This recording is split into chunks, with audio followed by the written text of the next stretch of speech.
नमस्कार दोस्तों, आपके अपने YouTube channel study related Ram में आपका बहुत बहुत स्वागत करता हैं। दोस्तों, आज हम आपके लिए वीडियो लेकर आए हैं न्यायपालिका से मोस्ट इम्पोर्टेंट जितने भी आपके एग्जाम में पूछे जाते हैं रिपीटेड क्वेश्चन, उनको हम इसमें कवर करा रहे हैं। जो भी स्टूडेंट हमारे चैनल पर नया है तो प्लीज़ चैनल को सब्सक्राइब कर लें, बगल में जो बेल आइकन है घंटे का निशान है उसको भी दबा लें ताकि इस तरह की वीडियो का नोटिफिकेशन आपको साथ के साथ मिलता रहे। अगर इस वीडियो को आपको पीडीएफ चाहिए तो पीडीएफ हमारे व्हाट्सएप ग्रुप और टेलीग्राम चैनल पर मिल जाएगा।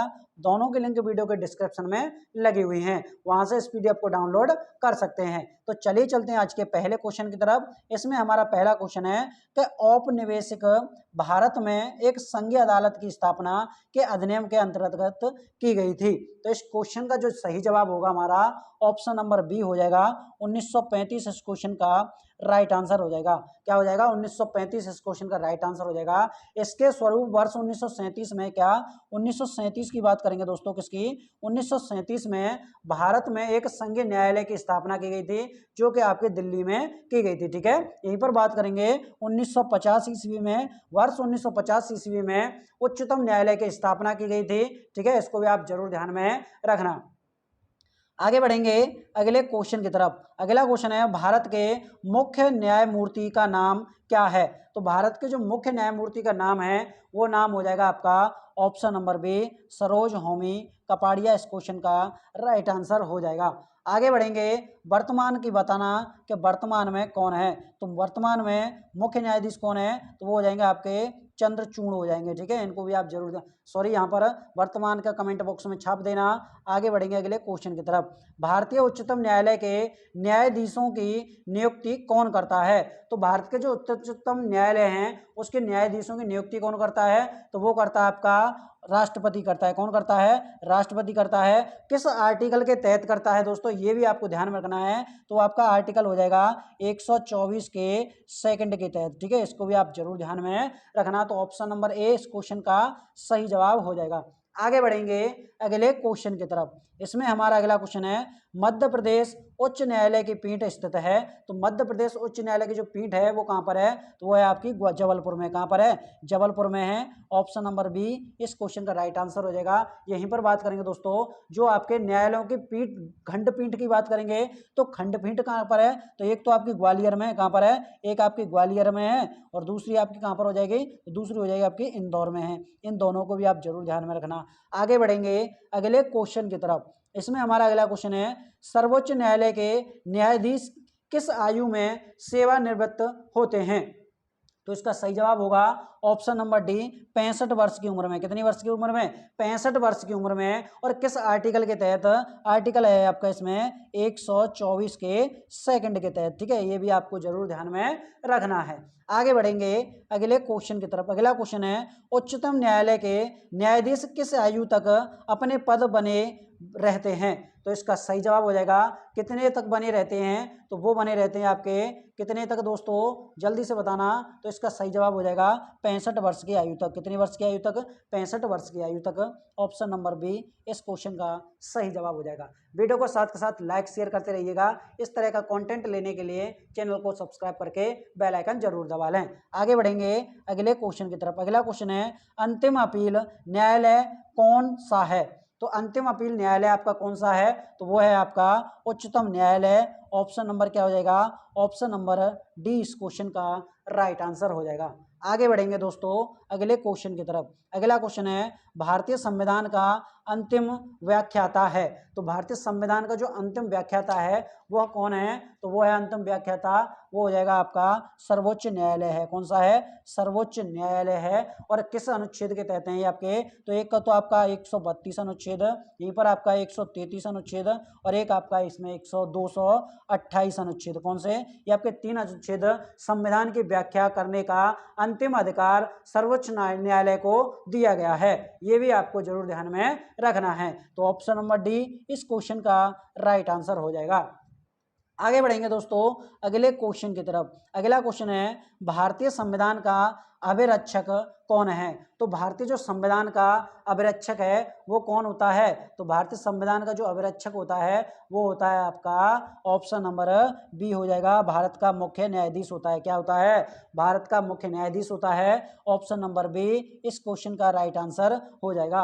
आगे बढ़ेंगे अगले क्वेश्चन की तरफ। अगला क्वेश्चन है भारत के उच्चतम न्यायालय की केंद्र और राज्यों के बीच विवाद निपटारा करने की शक्ति किसके अंतर्गत होती है? तो वो किसके अंतर्गत होती है? तो वो होती है आपकी मौलिक अधिकारिता के अंतर्गत। किसके? मौलिक अधिकारिता के अंतर्गत। ऑप्शन नंबर ए इस क्वेश्चन का राइट आंसर हो जाएगा। आगे बढ़ेंगे दोस्तों अगले क्वेश्चन की तरफ। ये क्वेश्चन आपके लिए वेरी वेरी मोस्ट इंपोर्टेंट है। उच्चतम न्यायालय में कितने न्यायाधीश हैं? तो उच्चतम न्यायालय में कितने न्यायाधीश हैं? तो वो हैं आपके 30 न्यायाधीश हैं। कितने? 30 हैं। यहीं पर बात करेंगे, इसमें बात करेंगे क्या? इसमें आपके मूल संविधान के सर्वोच्च न्यायालय में न्यायाधीशों की कुल संख्या कितनी होती है? तो वो होती है आपकी 8 होती है। कितनी होती है? 8 होती है, जिसमें से आपका एक मुख्य न्यायाधीश होता है। क्या होता है? एक इसमें आपका मुख्य न्यायाधीश होता है। और यहीं पर बात करेंगे 7 इसमें आपके कौन होते हैं? 7 इसमें आपके अन्य न्यायाधीश होते हैं। ठीक है, इनको भी आप जरूर ध्यान में रखना। और ये आपका कौन से अनुच्छेद शक्ति के अनुसरण में है? तो ये आपका अनुच्छेद 124 आर्टिकल कौन सा है? आर्टिकल 124 में दिया गया है। आर्टिकल को भी आप जरूर ध्यान में रखना। यहीं पर बात करेंगे दोस्तों वर्ष 1986 में क्या?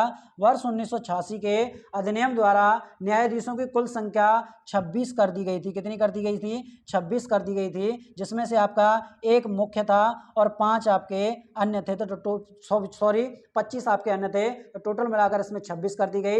यहीं पर इसके बाद में वर्ष 2008 में क्या? वर्ष 2008 अधिनियम में इनकी जो आपके अधिनियम था आया था आपका 6 तारीख महीना 2 2009 में। कब? 2009 में। तो ये आपका जो संख्या बढ़ाई थी वो कितनी कर दी गई? वो कर दी गई थी 31। और 31 में से एक आपका मुख्य था और 30 आपके अन्य थे। ठीक है, ये भी आपको जरूर ध्यान में रखना है। इसलिए हमारा ऑप्शन नंबर डी इस क्वेश्चन का राइट आंसर हो जाएगा। आगे बढ़ेंगे अगले क्वेश्चन की तरफ। उच्चतम न्यायालय में एक मुख्य न्यायाधीश के अलावा अधिकतम कितने अन्य न्यायाधीश हो सकते हैं? तो कितने अधिकतम हो सकते हैं? तो वो हो सकते हैं आपके 25 हो सकते हैं। कितने? 25 हो सकते हैं। अब 25 में से एक आपका मुख्य हो सकता है। क्या? एक आपका मुख्य हो सकता है और आपके इसमें 25 और एक आपका मुख्य हो सकता है और आपके 25 अन्य न्यायाधीश नियुक्त किए जाते हैं। ठीक है, तो इसलिए ऑप्शन नंबर क्या हो जाएगा? बी इसका राइट आंसर हो जाएगा। आगे बढ़ेंगे अगले क्वेश्चन की तरफ। भारतीय संविधान के किस संशोधन के तहत उच्च न्यायालय के न्यायाधीशों की सेवानिवृत्ति की आयु 60 से 62 वर्ष कर दी गई थी? तो इस क्वेश्चन का जो राइट आंसर हो जाएगा वो कितना हो जाएगा? ऑप्शन नंबर क्या होगा? ऑप्शन नंबर सी इसका राइट आंसर हो जाएगा 15वां। कौन सा?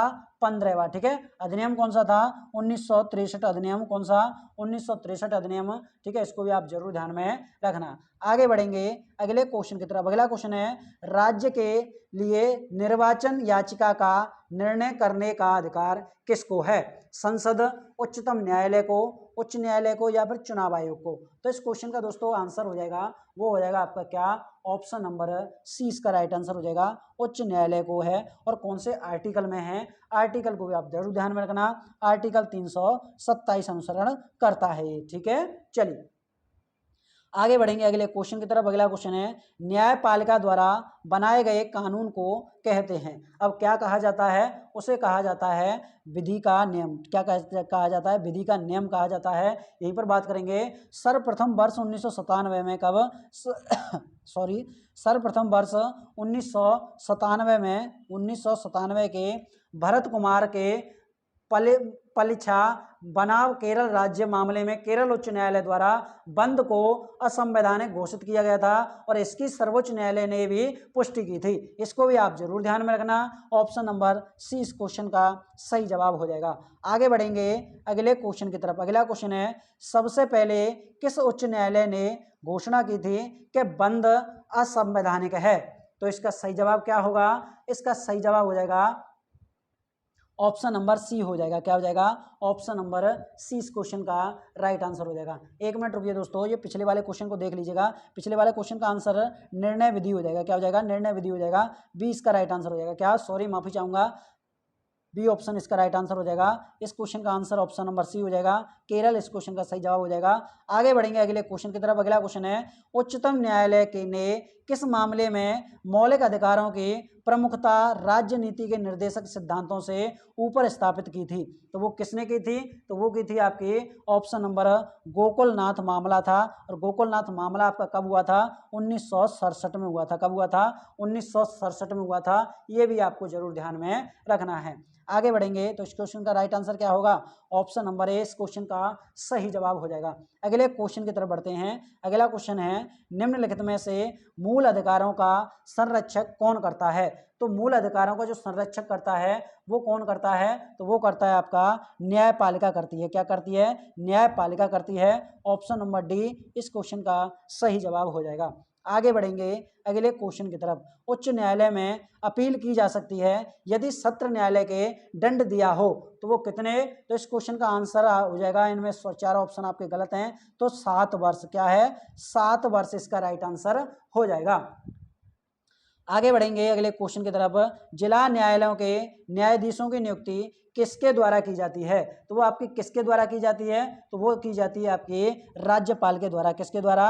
राज्यपाल के द्वारा। कौन सा अनुच्छेद? तो अनुच्छेद 233 का फर्स्ट के अनुसार। ठीक है, चलिए आगे बढ़ेंगे अगले क्वेश्चन की तरफ। इसमें हमारा अगला क्वेश्चन है, नेशनल ग्रीन ट्रिब्यूनल किससे संबंधित मामलों को देखता है? तो वो किससे संबंधित मामलों को देखता है? पर्यावरण संरक्षण और वन संरक्षण मामलों को देखता है। यहीं पर बात करेंगे इसकी स्थापना कब की गई थी? तो इसकी स्थापना की गई थी आपकी 2010 में। कब? 2010 में नेशनल ग्रीन ट्रिब्यूनल की स्थापना 2010 में की गई थी। आगे बढ़ेंगे अगले क्वेश्चन की तरफ। अगला क्वेश्चन है, 5 जनवरी 2018 को लोकसभा ने उच्च न्यायालय तथा उच्चतम न्यायालय न्यायाधीश संशोधन विधेयक 2017 पारित किया। यह विधेयक से भत्तों को संशोधित करना चाहता है। तो इस क्वेश्चन का जो राइट आंसर हो जाएगा वो हो जाएगा हमारा क्या? ऑप्शन नंबर क्या हो जाएगा? ऑप्शन नंबर ए हो जाएगा।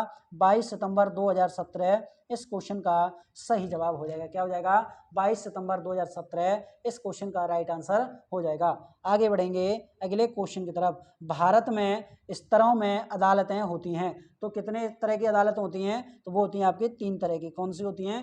3 तरह की अदालतें होती हैं। ठीक है, चलिए आगे बढ़ेंगे अगले क्वेश्चन की तरफ। अगला क्वेश्चन है, लक्षद्वीप का उच्चतम न्यायालय भारत के किस राज्य में स्थित है? इस क्वेश्चन का आंसर हमें कमेंट बॉक्स में जरूर बताना कि इस क्वेश्चन का आंसर क्या हो जाएगा।